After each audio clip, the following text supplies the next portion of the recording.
Juntamente com o Ministério da Infraestrutura, o Ministério Herdei, juntamente também com o profissional e experto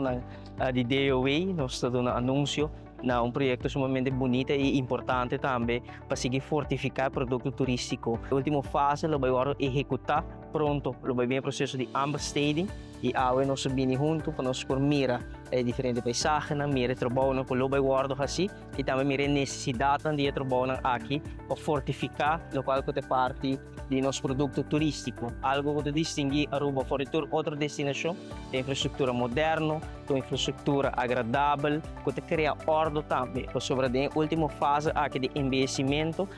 tem rol também funcional. Se nós por mira nós traz hobby base e várias ocasiões nós por mira veículo de motor que parquear arriba no Santo Blanco e essa aqui é algo que por causa molesta, mas também por causa de dano na onde nosso recurso econômico natural mais importante que nós temos, sobre se nós mira que está assim Aruba atrativo, está no Santo Blanco, está nos beach internacionalmente está sendo reconhecido que é o mais bonito around o mundo e nós temos uma tarefa também conjuntamente com a infraestrutura, com o DOE para conservar e proteger isso aqui. E dentro do projeto aqui, nós vamos ter em conta também turtle wall que nós vamos estabelecer para garantir e impedir que o veículo de motor te parquear arriba no Santo Blanco, também criar ordem, também vai ter espaço para toilet onde o local visitante por utilizar,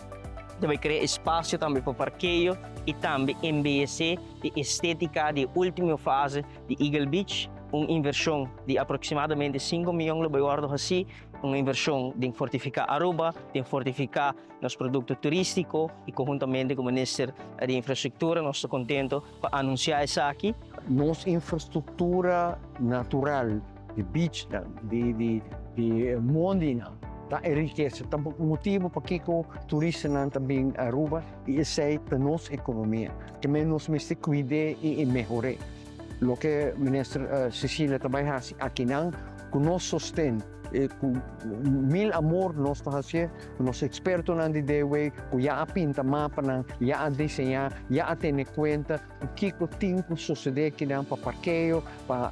turtle wall, para espaço para gente cana, para percorrer para bicho que queda protegido.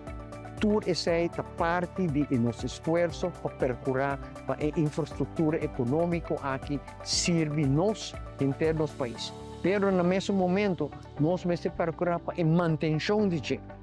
Se um coisa que hobby na Aruba não se olvida, a manutenção de lo que nos cria, seja a caia, seja a escola, seja a infraestrutura na lama, nós temos que procurar para manter.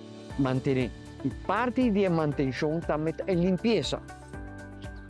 Aqui também botava com falta de manutenção. Então, nossa responsabilidade, nós também fazer, nós também começar, já sabe, a também, nós também começar que ação grande, bom liderazgo do primeiro-ministro, para procurar, não somente área aqui,